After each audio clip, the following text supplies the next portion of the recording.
이 돌봄교회 이 마가복음으로 지금 수요 모임을 하고 있는데 지금 7주차가 되었습니다. 총 12주 내용 중에 7주차. 이제 막 그 산을 넘어서 이제 내리막길로 들어서고 있습니다. 8장 27절부터 9장 50절까지의 내용을 오늘 살펴보려고 합니다. 이전까지는 그 딱 반으로 나눠서 생각했을 때 이전까지는 예수님의 기적들을 중심으로 우리들에게 그 가르침을 전해줬습니다. 마가복음이. 그런데 오늘부터는 기적이 아니라 예수님께서 감당해야 되는 고난과 그것을 따라가야 하는 제자들의 모습에 초점이 맞춰지게 됩니다. 쉽게 이야기해서 이전까지는 하나님의 나라와 제자도에 대한 기초편이었다면 이제는 심화편이 시작되는 것이죠. 사실 지금부터가 어렵기도 하지만 굉장히 의미 있는 내용들이 나오게 될 것입니다. 그래서 그 예수님의 죽음과 부활에 대해서 조금 더 구체적으로 예수님이 보여주는 내용들을 함께 말씀을 살펴보면서 나아가도록 할 텐데 오늘의 주제가 뭡니까? 고난의 제자도입니다. 네. 고난의 제자도 그렇게 기대되지 않는 제목일지 모르겠습니다. 그러나 우리에게 하나님이 명령하시는 바이기에 우리는 제자로서 또한 오늘도 말씀 앞에 섰으면 좋겠습니다. 자, 오늘 가장 먼저 나오는 이야기는 베드로의 신앙 고백입니다. 8장 27절에서 9장 1절까지의 내용이죠. 어느 날 예수님께서 제자들에게 물어보십니다. 사람들은 나 예수 그리스도를 그리스도라고 안 그러겠죠? 예수를 누구라고 하느냐? 라고 물어보자 제자들이 대답하기를 어떤 사람은 세례 요한이라고 하고 어떤 사람은 엘리야라고 합니다. 어떤 사람은 선지자 중에 하나라고 합니다. 라고 이야기했죠. 그 대답을 들은 예수님이 다시 한번 물어봅니다. 그러면 너희는 나를 누구라고 하느냐? 그러자 베드로가 대표로서 대답합니다. 주는 그리스도이시다. 이 대답이 굉장히 훌륭한 대답입니다. 그리고 마태복음은 조금 더 길게 나오는데 주는 그리스도시요 하나님의 아들이시니이다 라고 고백했다고 나옵니다. 얼마나 중요한 내용인지 좀 살펴봤으면 좋겠습니다. 그리스도라는 것이 구약의 의미로 히브리어로 뭐라 그러는지 혹시 아시나요? 그리스도. 네. 시아.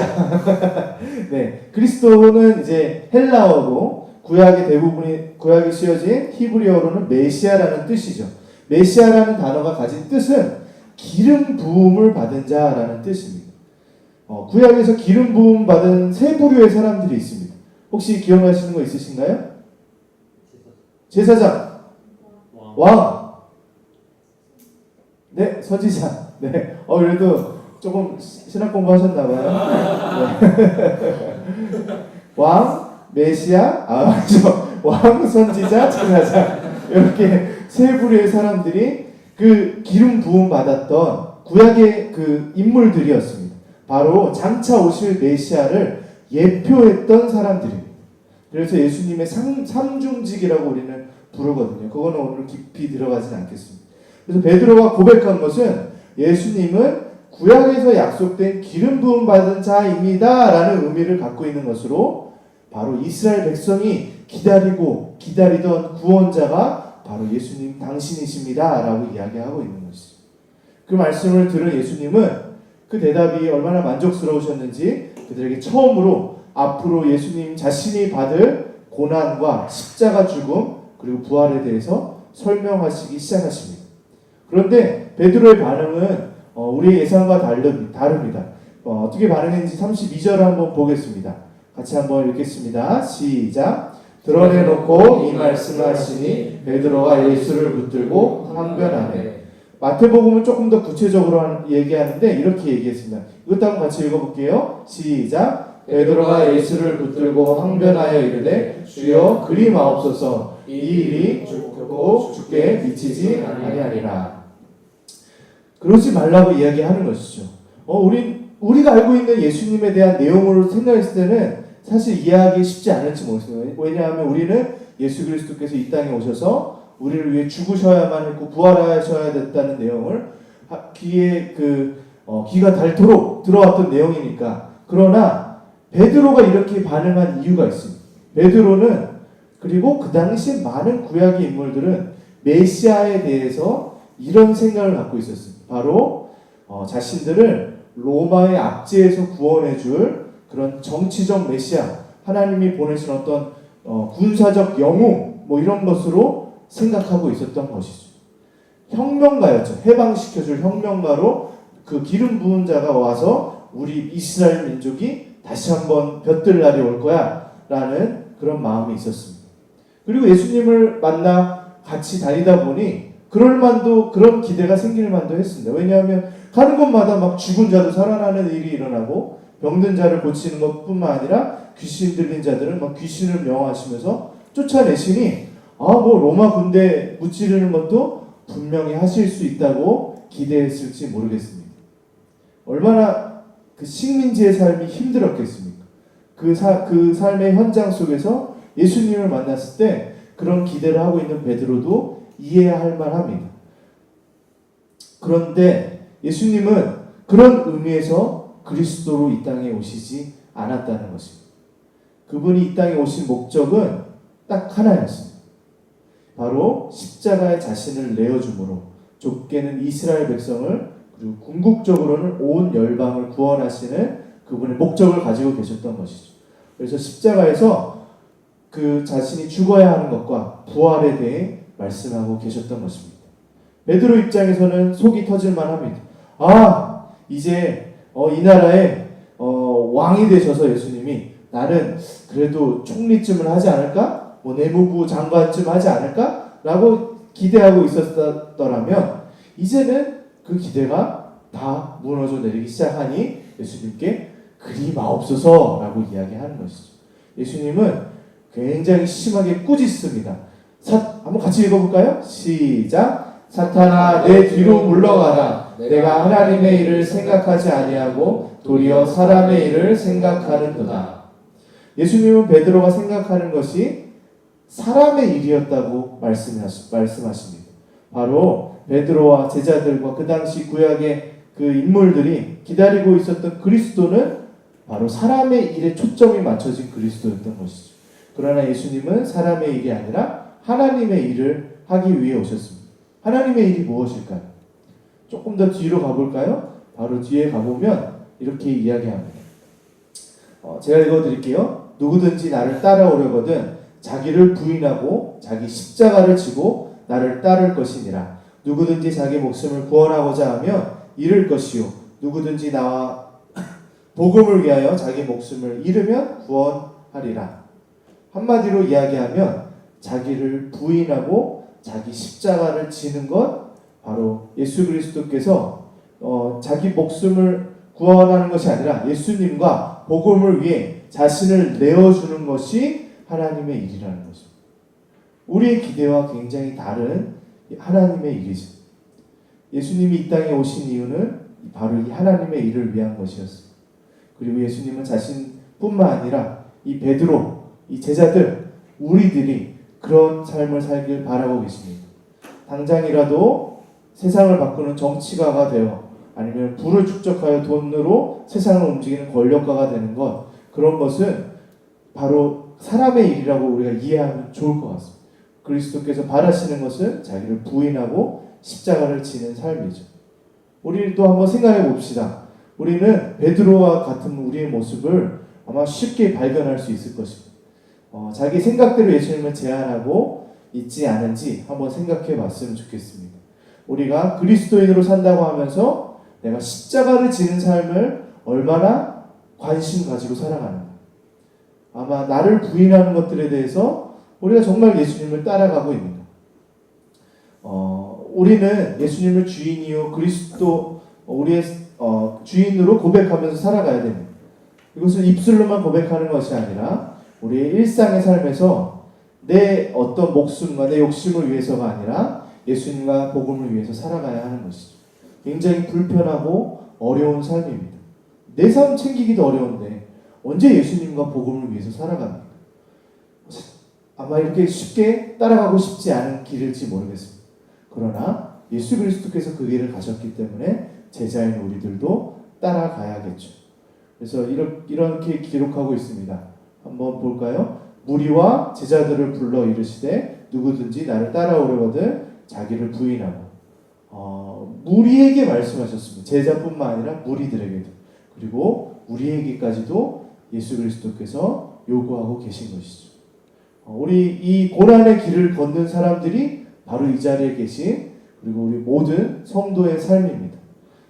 형통하게 되어 살아가는 부분 그것은 우리가 그 형통의 내용이 무엇인지 다시 한번 생각해 볼 필요가 있겠죠. 우리는 하나님과 함께함으로 누리는 복이 분명히 있지만 우리는 우리 삶 속에서 누리는 것은 고난의 길입니다. 그 길로 부르신 것이죠. 아마 고난이 없을 겁니다라고 저희도 이야기하고 싶습니다. 그러면 저희는 말씀을 전하는 것이 아니죠. 그래서 말씀 가운데 우리에게 하나님이 주시는 이 부담감을 가지고 오늘의 내용을 한번 끝까지 한번 관심을 가지고 들어봤으면 좋겠습니다. 네, 이제 마가는 이제 우리가 잘 아는 이야기 하나를 소개하는데 그것은 변화산 사건입니다. 제자들에게 죽음과 부활에 대해서 말씀하신 지 엿새 후에 예수님은 베드로와 야고보, 요한을 데리고 따로 높은 산에 올라가십니다. 그리고 그들 앞에서 변형되시는 이야기 다 들어보셨죠? 네, 못 들어보셔도 괜찮아요. 자, 그 내용이 마가복음 9장 2절에서부터 13절의 내용입니다. 자, 2절에서부터 3절까지의 내용을 한번 같이 읽어보겠습니다. 시작. 엿새 후에 예수께서 베드로와 야고보와 요한을 데리시고 따로 높은 산에 올라가셨더니 그들 앞에서 변형되사 그 옷이 광채가 나며 세상에서 빨래하는 자가 그렇게 희게 할 수 없을 만큼 희어졌더라. 네. 누가복음은 이 변화산 사건을 묘사하면서 기도하실 때 용모가 변화되고 그 옷이 희어졌다고 기록하고 있습니다. 이 장면을요. 다시 말해서 예수님은 하나님과의 친밀한 교제를 통해 이 변화산에서 희게 변화되셨다는 것을 성경은 증언하고 있는 거죠. 여기서 우리는 놀라운 사실 한 가지를 발견할 수 있는데 뭐냐면 예수님과 하나님과 교제하는 것 자체로 우리의 삶을 변화될 수 있다는 겁니다. 그렇죠? 이걸 다 경험한 자들이잖아요. 우리가 죄인 되었을 때에 예수님께서 우리가 찾아오셔서 우리가 뭐가 되었죠? 의인이 되었죠. 그렇죠? 네. 맞습니다. 네. 이제 근데 그것도 놀라운 일인데 이제 말씀은 그것이 끝이 아니다라고 이야기하고 있습니다. 계속 말씀을 살펴보죠. 4절에서부터 5절입니다. 제가 읽어드릴게요. 이에 엘리야가 모세와 함께 그들에게 나타나 예수와 더불어 말하거늘 베드로가 예수께 고하되 라삐여 우리가 여기 있는 것이 좋사오니 우리가 초막 셋을 짓되 하나는 주를 위하여 하나는 모세를 위하여 하나는 엘리야를 위하여 하사이다 하니. 예수님이 변화됐어요. 근데 변화하신 예수님 곁에 누가 나타납니까? 엘리야와 모세가 나타납니다. 그 대화를 나누셨대요. 어떤 대화였을까요? 궁금하죠?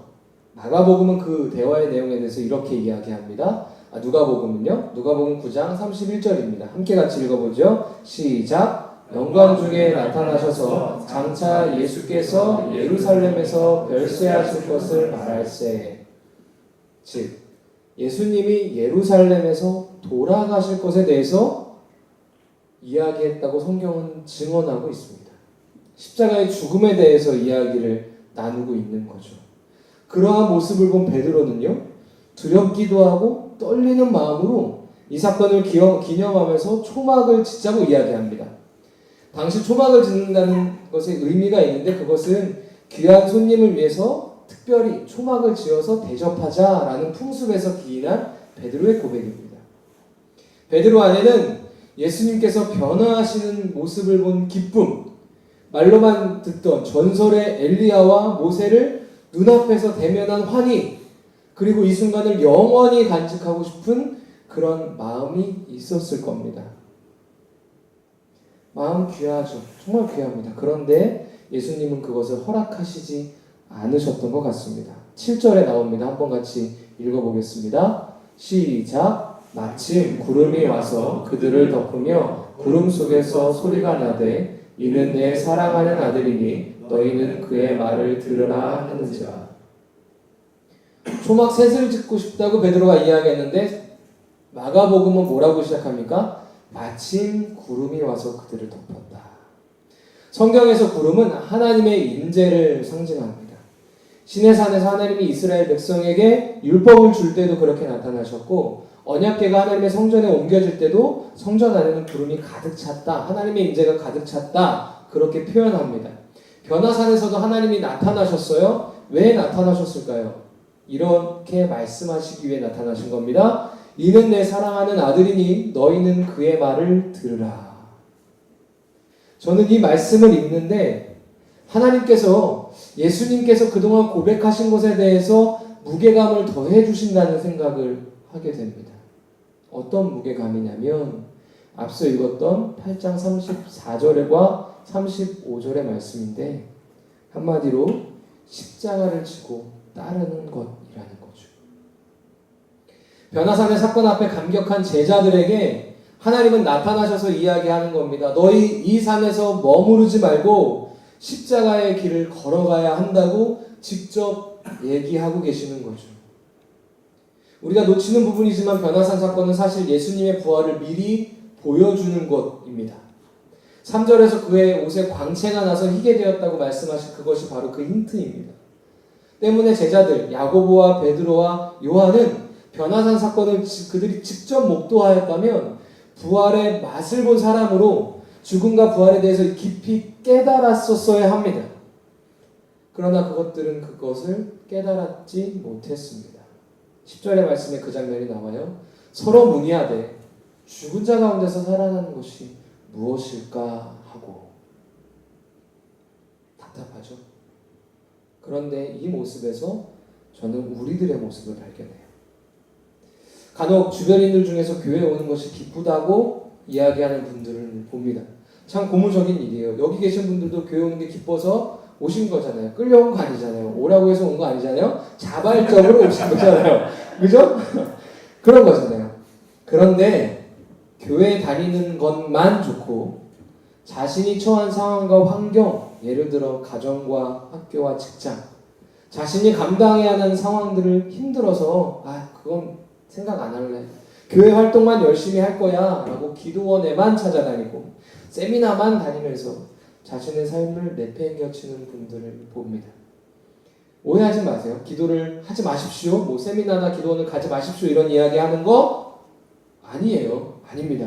주님 앞에서 그런 시간 필요해요. 그러나 제가 이야기하고 있는 포인트는 뭐냐면 교회 활동만 좋아하는 것을 이야기하는 겁니다. 마치 베드로가 여기가 좋사오니 여기에다 초막 셋을 지읍시다. 여기서 영원히 살았으면 좋겠습니다. 라고 이야기하는 모습이 우리 안에 있다고 이야기하고 있는 겁니다. 그러나 우리가 가야 하는 길은 뭐예요? 원본 목사님께서 이야기해 주셨던 것처럼 무슨 길이에요? 고난의 길이에요. 때문에 우리는 교회에만 힘쓰는 자들이 되지 말고 모임기만 힘쓰는 자들이 되지 말고 세상으로 나아가 현실의 어려움들을 감당하는 사람들이 되어야 하는 것입니다. 저 역시도 그렇겠죠? 8절의 말씀을 한번 읽어보겠습니다. 같이 읽죠? 시작. 문득 둘러보니 아무도 보이지 아니하고 오직 예수와 자기들 뿐이었더라. 하나님의 임재를 상징하는 구름이 사라집니다. 모세와 엘리야도 사라집니다. 제자들 눈앞에는 그냥 이전에 보았던 산의 모습과 이전에 보았던 예수님의 모습만 남아 있습니다. 우리가 처한 상황도 그렇습니다. 하나님의 임재가 강력하게 느껴지는 일은 굉장히 드뭅니다. 믿음의 선배들의 이야기들도 한 번에 감동을 선물해 주지만 그들의 삶과 내 삶은 약간 별개 같아 보입니다. 우리 성대 형제님 복음학교에서 느꼈던 그 뜨거움이 지금도 계속되지는 않잖아요. 얼마 전에 통화할 때 그 내용은 뭐지? 그러나 그런 쳇바퀴 같은 반복된 삶을 사는 것이 우리가 사는 삶이고 우리가 걸어가야 하는 제자의 길입니다. 고난의 길입니다. 하지만 외면할 수 없는 길입니다. 둘러보니 아무도 보이지 아니하고 나의 앞에는 십자가를 짊어지고 가신 예수님과 내가 감당해야 하는 삶뿐입니다. 그것이 바로 우리가 걸어가야 하는 제자의 길이라고 성경은 말하고 있습니다. 네, 우리 다음 내용으로 넘어가면서 잠깐 딴 얘기하면 오늘 또 한 가지 새로운 걸 얘기하고 싶었어요. 저희가 처음으로 2명이 콜라보하는 날이고. 그렇죠, 맞습니다. 맞아요. 네. 맨날 3명이. 네, 뭐 물론 제 강수 목사님이 놀고 계신 건 아니니까 먼저 우리보다 앞서 고난의 길을 걷고 계신 네, 강수 목사님 응원하면서 또 이거 언젠가 수요일날 예배 볼 텐데 힘내세요. 자, 우리가 이렇게 여기서 모임을 하고 있고 누군가는 따로 모여 있듯이 예수님과 야고보와 베드로, 요한이 변화산에 가 있는 동안 나머지 제자들이 마을에서 있었던 일입니다. 실랑이가 벌어지죠. 예수님께서 그들에게 가서 무슨 일로 그렇게 싸우고 있느냐라고 물어보십니다. 그러자 한 남자가 억울한 표정을 하며 다가와 이야기합니다. 저에게는 아들이 한 명 있습니다. 그런데 그 아들이 귀신 들렸습니다. 당신의 제자들이 귀신을 내쫓는 능력이 있다기에 그들에게 찾아가 귀신 쫓아주기를 구했습니다. 그런데 그들은 그렇게 하지 못했습니다. 그 이야기를 들으시고 예수님은 안타까워하시면서 믿음이 없는 세대여, 내가 얼마나 너희와 함께 있으며 얼마나 너희에게 참으리요, 그를 내게로 내려오라. 그러자 무리들은 아이를 예수님께 데리고 옵니다. 아이에게 숨어있던 귀신은 예수님을 보자마자 막 아이로 하여금 심한 경련을 일으키게 합니다. 막 거품까지 흘리면서 그러고 있었던 것이죠. 아버지가 얼마나 안타까웠겠어요. 내 사랑하는 아들이 그런 모습을 봤을 때. 그러자 다급한 마음으로 유일하게 의지할 분은 예수님밖에 없었던 거죠. 그러면서 할 수 있거든 우리를 불쌍히 여겨서 도와주십시오라고 간구하기 시작했던 것이죠. 예수님이 이렇게 말합니다. 같이 읽어볼까요? 굉장히 유명한 말씀이죠. 시작. 할 수 있거든이 무슨 말이냐? 믿는 자에게는 능히 하지 못할 일이 없느니라. 이 호통 앞에 아이 아버지는 회개하면서 이렇게 말합니다. 나의 믿음 없음을 용서해 주시고 제발 도와주세요. 예수님은 귀신을 혼내시고 그러자 귀신이 아이로 심히 경련을 일으키게 한 후 떠나갑니다. 그리고 아이는 죽은 것 같이 가만히 있었습니다. 당연히 거기에 모여있던 무리들이 수군거리기 시작합니다. 그들이 나눈 대화는 아이가 죽은 것 같아 라고 속삭이기 시작한 것이죠. 그러나 예수님이 보란듯이 그 손을 잡고 아이의 손을 잡고 일으켰습니다. 아이는 언제 그랬냐는 듯이 그 자신의 생명력을 보여주었죠. 이 사건을 마치고 예수님은 제자들에게 집으로 돌아옵니다. 제자들은 당연히 이렇게 묻죠. 왜 우리는 못했습니까? 라고 하자 예수님이 기도 외에는 다른 것으로 이런 종류가 나갈 수 없다라고 말씀하십니다. 얼핏 보면 예수님이 기적을 일으킨, 특히 귀신을 내쫓은 일들은 여러 번 있었습니다. 마가복음에도. 그렇죠. 무엇이 다른가 한번 생각해 보면서 이 말씀을 살펴보면 이전과는 다른 또 강조점이 있습니다. 많은 분들은 이 이야기를 들으면서 그러니까 기도해야 돼 라고 말씀하십니다. 기도해야 됩니다. 저희 크리스찬에게는 기도는 우리 영혼의 호흡과 같은 거기 때문에 당연히 기도해야 됩니다. 그런데 우리는 이 말씀을 이 맥락 안에서 살펴봤으면 좋겠어요. 이 고난의 제자도의 이야기가 계속 진행되는 중에 이 기적 이야기가 왜 같이 소개되고 있는지 생각해 봤으면 좋겠습니다. 앞서 살펴보았듯이 변화성에서 예수님께서 기도를 통해 하나님과 교제하심으로 그의 모양이 변화였기 때문입니다. 그렇죠. 죄송합니다. 제가 딴 데를 읽었어요. 죄송합니다. 이 이야기에서 중요한 부분은 뭐냐면 바로 십자가의 죽음과 부활을 앞두신 예수님의 마음과 제자들에게 요구하시는 믿음에 대한 이야기로 보는 것이 맞을 것 같습니다. 이것이 오늘의 주제이잖아요. 다시 말씀을 살펴보겠습니다. 9장 26절입니다.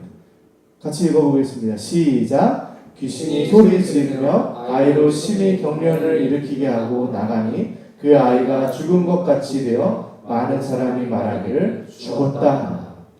사람들은 귀신이 떠나간 아이, 가만히 누워있는 이 아이가 죽은 것으로 생각했습니다. 그러나 그는 죽은 것이 아니라 오히려 귀신이 떠나가고 새 생명이 되었습니다. 지금 예수님은 자신의 죽음과 부활을 또 다른 모습으로 기적의 내용으로 보여주고 계십니다. 예수님께서 십자가에 못 박혀 죽고 그리고 이제 그 돌무덤에 묻히셨을 때 세상 사람들은 그것이 끝인 줄 알았습니다. 예수님과 가까이 지내던 제자들은 그 죽음의 허무함을 느끼고 있었고 자기들이 생각하던 메시아가 아니었구나라는 마지막 좌절의 순간을 맛보았던 것이죠. 예수님의 제자였던 사실조차 부인하면서 도망가고 숨어 있었습니다. 그러나 우리는 그 이후의 이야기를 알지 않습니다. 그것은 끝이 아니었습니다. 그분은 부활하셨습니다. 마가는 이 이야기를 하고 싶어 합니다. 아이가 죽은 듯 하지만 죽지 않고 살아있듯이 예수님의 죽음 역시 죽음으로 끝나지 않고 부활의 기적으로 나타날 것이라고 이야기하고 있는 것입니다. 마가가 주는 교훈은 죽음 후에 부활이 있어야 함을 믿어야 한다는 것입니다. 제자들이 고치지 못하는 그 모습에 예수님이 이렇게 말씀하셨죠. 믿음이 없는 세대여 얼마나 너희와 함께 있으며 얼마나 너희에게 참으리요 라고 말씀하셨습니다. 믿어야 한다는 것입니다. 예수님의 죽음과 부활을 우리는 만들어낸 이야기로 착각하지 않고 우리에게 실제로 있었던 역사 속에 일어났던 나의 영혼에 일어날 일로 우리는 믿어야 하는 것이죠. 우리의 구원의 가장 중요한 내용이니까요. 우리가 살다 보면 이 인생이 끝난 것 같이 보일 때가 있습니다. 특히 우리는 너무나 약한 인간이기 때문에 이 고난의 환경이 나를 가로막으면 거기에서 나는 제일 비참한 인생이고 정말 답이 없고 소망이 없는 인생으로 보여질 수밖에 없습니다. 그러나 반복되는 실패와 좌절 속에 희망이 없다고 생각되어질 때 우리는 과연 너희에게 믿음이 있느냐라고 예수님이 묻고 계시다는 것을 한번 기억했으면 좋겠습니다. 고난의 길을 걸어가며 하나님 할 수 있거든 우리 좀 낫게 해주십시오 라고 얘기하는 것, 그때 예수님께서 할 수 있거든이 무엇이냐, 믿는 자에겐 능치 못함이 없다라고 선언하시는 하나님의 말씀에 귀 기울였으면 좋겠습니다. 우리는 알죠. 내가 잘 안 풀리는 이 문제가 그런다고 꼭 해결되는 것이 아닙니다. 이건 믿음의 문제와는 별개의 문제입니다. 그렇다면 우리가 믿는 것은 무엇이냐? 이 땅 가운데 고난이 있는 삶일지라도 이 고난이 끝이 아니라 우리는 분명한 부활의 승리가 있는 삶을 살아가고 있는, 승리가 보장된 인생을 살아가고 있다는 믿음, 그 안에 기쁨, 그 능력으로 살아갈 줄 알아야 된다는 것이죠. 우리 역시 예수님과 함께하고 있습니다. 그 고난뿐만 아니라 부활에도 말입니다. 히브리서 11장 6절 말씀입니다. 같이 한번 읽어볼까요? 시작! 믿음이 없이는 하나님을 기쁘시게 하지 못하나니 하나님께 나아가는 자는 반드시 그가 계신 것과 또한 그가 자기를 찾는 자에게 상 주시는 이심을 믿어야 할지니라. 이것이 우리의 삶의 고백이고 믿음의 내용입니다. 네 번째 이야기로 넘어가고 싶습니다. 두 번째 순환 예고와 더 큰 자에 대한 논쟁입니다. 귀신 들린 아이를 고치신 예수님은 다시 한번 제자들에게 자신이 죽임을 당하고 죽은 지 3일 만에 다시 살아날 것에 대해서 말씀하십니다. 그러나 여전히 제자들은 알지 못합니다. 마가는 이제 제자들이 말씀을 깨닫지도 못하고 이제는 묻기도 두려워한다고 말씀을 기록하고 있습니다. 제자들은 더 예수님께 말을 걸지 못했습니다. 그동안 일어났던 일들 그냥 자기들끼리 쑥덕쑥덕 해야 했습니다. 가버나움에 있는 집에 예수님과 제자들이 다다르게 되어 이동을 했죠. 근데 예수님께서 제자들에게 질문하시는 거예요. 너희들 여기까지 오면서 무슨 이야기 나눴니? 그런데 제자들이 무슨 이야기를 나누는지 대답을 못해요. 서로 쭈삣쭈삣하는 거죠. 근데 예수님이 모르셨을까요? 그들이 하는 이야기를 아셨죠. 왜 그들이 대답 못하는지도 아셨습니다. 왜냐하면 그들이 누가 더 크냐, 누가 더 잘났냐 이런 이야기를 했었기 때문이죠. 나중에 예수님이 왕이 되시면 야 네가 장관해라, 야 내가 차관할게, 내가 양보할게, 아니면은 너가 높은 자리에 올라, 너가 차관해, 내가 장관할게, 이런 실랑이들을 서로 했었던 거죠.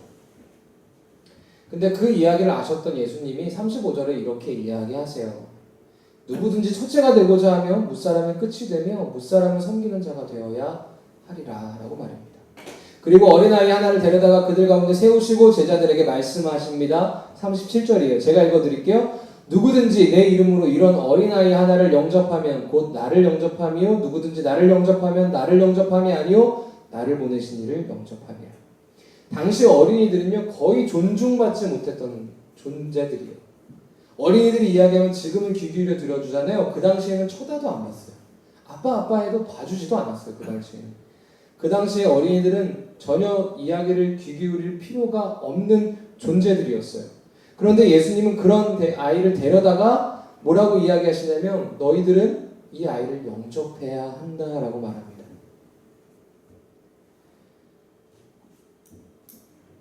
이 영접한다는 의미는 뭐냐면요.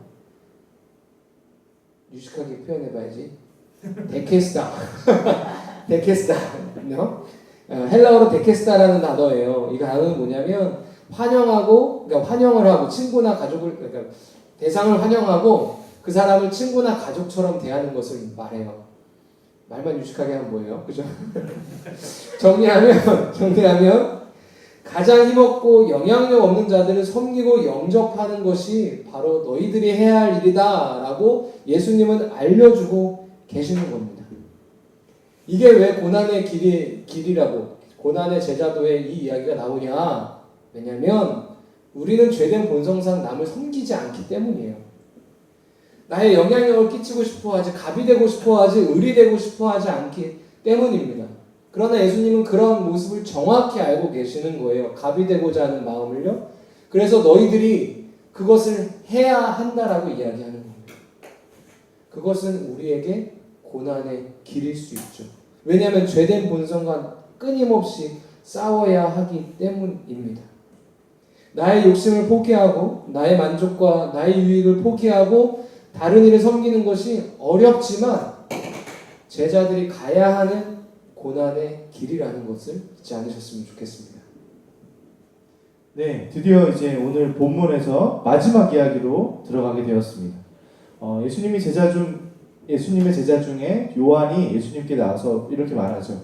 선생님, 우리를 따르지 않는 어떤 자가 주의 이름으로 귀신을 내쫓는 것을 우리가 보고 우리를 따르지 아니함으로 금하였나이다 라고 말합니다. 귀신을 쫓는 행위는 사실 예수님께서 제자들을 파송하시면서 제자들에게 위임하신 내용이었습니다. 그렇기 때문에 예수님의 제자가 아닌 사람이 귀신을 내쫓는 일은 누구나 할 수 있는 것은 아니었습니다. 때문에 요한이 그에게 가서 귀신을 쫓아내지 말라고 이야기하는 것도 이해는 됩니다. 그러나 예수님은 그냥 주라고 하면서 이렇게 말씀합니다. 우리를 반대하지 않는 자는 우리를 위하는 자니라. 그러면서 또 의아한 이야기가 펼쳐집니다. 누구든지 너희가 그리스도에게 속한 자라 하여 물 한 그릇이라도 주면 내가 진실로 너에게 이르노니 그가 결코 상을 잃지 아니하리라. 조금 이 이야기의 전개가 좀 독특하다고 생각하지 않으세요? 갑자기 반대하지 않는 자 우리를 위하는 자다까지 이해가 되지만 갑자기 뭐 물 한 그릇 주는 것 그런 이야기들이 나오게 되는 것이죠. 이것은 이렇게 이해하시면 좋을 것 같습니다. 예수님께서는 이 능력에 대한 초점이 맞춰진 제자들에게 섬기는 자에 대한 이야기로 그 초점을 전환시켜가고 계신 것입니다. 제자들의 관심이 예수님의 능력의 여부입니다. 이거는 특히 이제 저희 목회자들이 참 자유롭지 못한 부분이죠. 이게 능력 있는 목회자, 막 기도하면 막 낫고 막 너무 경박하게 얘기해서 죄송합니다. 그러나 예수님께서는 그것이 중요한 것이 아니라 섬기는 것에 대해서 다시 한번 이야기하고 계신 것이죠. 42절에 이렇게 이야기합니다. 그럼 같이 읽어볼까요? 시작! 또 누구든지 나를 믿는 이 작은 자들 중에 하나라도 실족하게 하면 차라리 연자 맷돌이 그 목에 매어 바다에 던져지는 것이 나으리라. 작은 자 한 사람을 실족해 하는 것보다는 차라리 연자 맷돌을 매달아서 바다에 던지는 게 낫다. 그만큼 심각한 문제다라고 이야기하시고 손이 범죄하면 찍어버리라고도 말하고 손뿐만 아니라 발도 눈도 다 뽑아버리라고 얘기하고 계시는 것이죠. 예수님을 따르는 자들에게 중요한 것은 능력의 여부보다 그것은 별로 중요한 게 아니죠. 예수님 앞에서는 바로 일상의 삶 가운데 어떻게 섬기는 자로 살아가고 있는가에 대해서 우리는 다시 한번 우리의 초점을 맞췄으면 좋겠습니다. 제자들 앞에 이 아이들을 세우면 방금 권수 목사님 내용에서 얘기처럼 이 아이들을 영접하라고 하는 것이 이 아이들을 영접하는 것이 나를 영접하는 것이라고 말씀하신 이유도 이 맥락에서 생각해 보면 좋을 것 같습니다. 그것이 쉬운 일이 아니에요. 어쩌면 지금 세대의 아이들을 영접하는 게 쉬울지 모르지만 그 외에 우리가 어렵게 생각하는 대상을 정말 품어주는 것이 얼마나 어려운지 생각해 봤으면 좋겠습니다. 누군가를 품는다는 건 내 만족과 유익을 포기하는 것밖에 없습니다. 그러지 않고 품어지지 않아. 내가 정말 사랑하고 결혼한 아내도 내 만족과 유익을 포기하지 않고는 품어지지 않는 것이죠. 그렇죠? 성대모사님. 네. 그래 오늘의 마지막 말씀에서 이렇게 이야기하고 있습니다. 제가 오늘 마지막 말씀 이렇게 이야기하고 있습니다. 소금은 좋은 것이로되 만일 소금이 그 맛을 잃으면 무엇으로 이를 짜게 하리요? 너희 속에 소금을 두고 서로 화목하게 하시리라. 나를 포기하고 화목하기를 위해 애쓰는 것을 포기하지 않는 우리들의 되길 소망합니다. 그것이 고난의 길이라고 할지라도 그 길을 포기하지 않고 가는 것이 참된 제자의 모습입니다. 네, 정리하려고 합니다. 오늘은 고난의 제자도라는 주제로 함께 말씀을 나눴습니다. 그러면서 주를 그리스도라고 고백하는 자들은 그의 능력에 관심을 두거나 그가 왕이 되는 것, 그가 예수님께서 힘을 갖는 것에 대해 관심을 갖는 것이 아니라 바로 섬기는 자가 되고 어린아이를 영접하는 자가 되고 또 다른 이들에게 마음을 내어주는 자가 되라는 것을 우리가 계속 나눴습니다. 그것이 어렵기 때문에 우리는 그것을 고난의 제자도라고 이야기하는 것입니다. 그리고 우리는 그 길을 마땅히 걸어가야 합니다. 우리가 따르는 예수님을 열방의 왕이라고 우리는 이야기하지만 세상은 그 예수님을 유대인의 왕이라고 조롱할 겁니다. 우리는 그분을 구원자라고 부르지만 세상은 그를 실패자라고 손가락질 할 것입니다. 그러나 그분의 죽으심 그리고 그분이 십자가를 지신 그것이 우리를 살렸다는 것을 안다면 우리는 이 고난의 길도 마땅히 감당하며 가야 하는 겁니다. 내게 맡겨주신 사람들을 섬기는 거, 연약한 자들 돌보는 거, 그게 왜 고난이지? 라는 생각으로 저는 이 말씀을 읽었습니다. 그런데 제 모습을 보고 제 자신을 돌아보면 정말 남을 섬기는 것이 나에게 가장 어려운 길이라는 것, 어렵다는 것을 깨닫게 됩니다. 우리 성대현주님이 그렇지 않으세요? 네, 그렇죠? 우리 연정자매님 그렇지 않으세요? 모두도 다 그렇지 않으세요? 나를 위해서 신앙생활을 하는 것은 쉽지만 남을 섬기며 살아가는 인생은 너무나도 어렵죠. 그런 고민하는 갈등하는 우리에게 말씀하시는 건 하나입니다. 네 십자가를 지고 나를 따르라라고 예수님은 이야기하셨다는 거죠. 고난의 길입니다. 고난의 길입니다. 그런데 오늘 이야기에서 제가 이 이야기를 하려고 하지 않았던 이야기가 하나 있습니다. 뭐냐면 예수님께서는 제자들에게 고난만, 죽음만 이야기하지 않으셨다는 겁니다. 내가 죽을 거다. 그러나 3일 만에 부활할 거다라는 것을 오늘의 본문에서만 벌써 2번 이야기하셨죠. 그리고 변화되는 모습까지 제자들에게 보여주셨다는 겁니다. 그것이 의미하는 게 뭐냐면 우리 삶은 고난일 겁니다. 고난의 연속일 겁니다. 그리고 그 고난의 삶을 감당해야 합니다. 하지만 거기가 우리의 끝이 아니라 예수님의 부활처럼 우리도 그 부활의 소망을 가진 자라는 사실입니다. 우리 삶은 절망만이 아니라 절망 뒤에 소망이 있다는 것을 나가는 이야기하고 있는 겁니다.